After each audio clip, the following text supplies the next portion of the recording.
Do you know how factories make potato chips? First, the small potatoes collected from the farmers are cleaned. They are transported via a conveyor belt into a roller-type washing machine. The potatoes are rotated to rub against each other, removing large chunks of dirt from their surface. Next, they are placed into a spiral-type potato drum washer, where high-speed rotation cleans the potatoes thoroughly. After cleaning, the small potatoes are mixed with some large potatoes and spoiled ones. They are manually sorted, then scanned by a computer to ensure the quality of the potatoes is up to standard. Next, they are sent to the slicer for cutting into thin slices.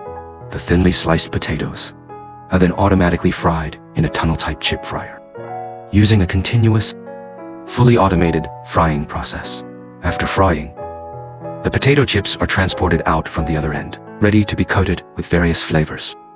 And then, the potato chips are complete.